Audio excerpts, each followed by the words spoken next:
Hello, I'm Glorious Liar, and this is a continuation of my glitch explanation series. Today I will be going over some of the details of a cool exploit involving tag barrel storage, or TBS. While the exploit I'll be explaining isn't necessarily a glitch in itself, it's an application of some glitches as a means for some cool ends. Let's begin.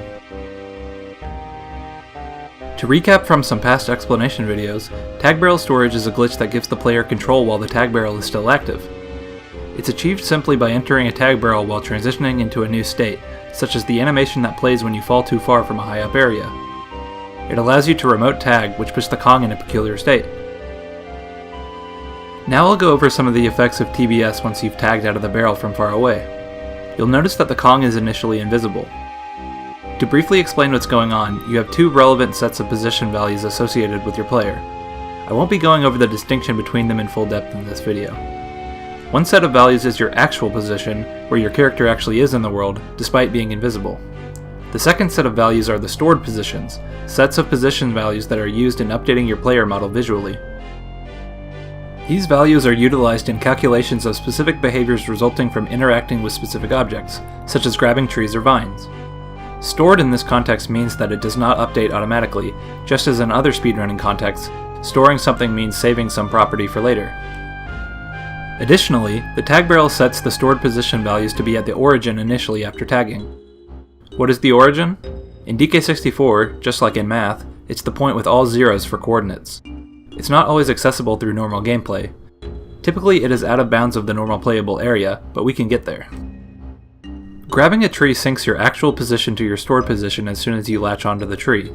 Certain interactions such as grabbing trees, vines, and ledges perform a calculation on the differences between these positions to update your Kong visually. Since in this case the tag barrel set the stored position to the origin, it's not in its typical location of near your player.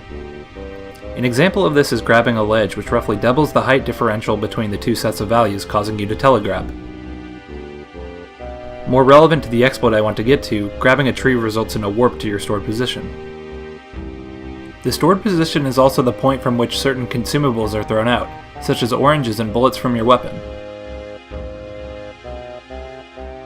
What if we wanted to change this position to somewhere else we would like to warp to or throw oranges remotely?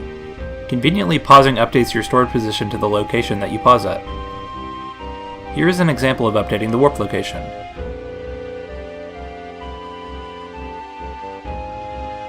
Also, you can see that the position consumables come out of has changed as well. Now to the exploit I want to talk about, infinite height gain. Let me lay out a simple algorithm using concepts I just explained.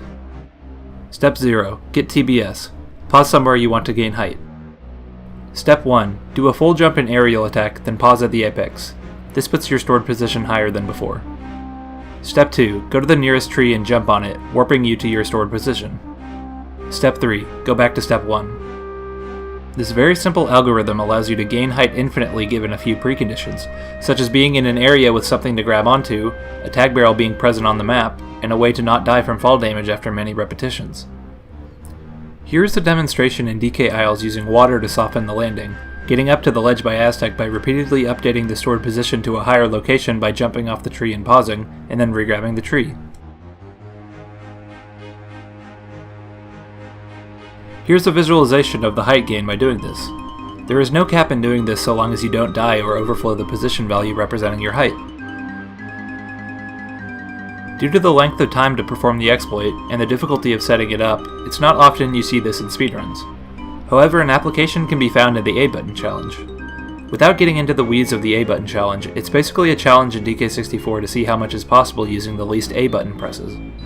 The goal is obviously 0 A presses for a given task, which turns out to be quite possible using clever movement. Climbing trees and vines, as well as getting TBS, is typically possible without the A button. Climbing off the top of a grabbable object causes you to dismount at the stored position, allowing you to chain the height gain without jumping. This allows you to get to hard-to-reach areas, as well as high-up objects. That's it for this video. I hope you enjoyed it. I'll be back again next week with another video if everything goes according to plan. I may stray to another Nintendo game because admittedly I'm running out of steam for DK64 explanation videos. I'll definitely be back to it though when I get some more ideas. Trust me, there's plenty more to explore in this game. Thanks for watching.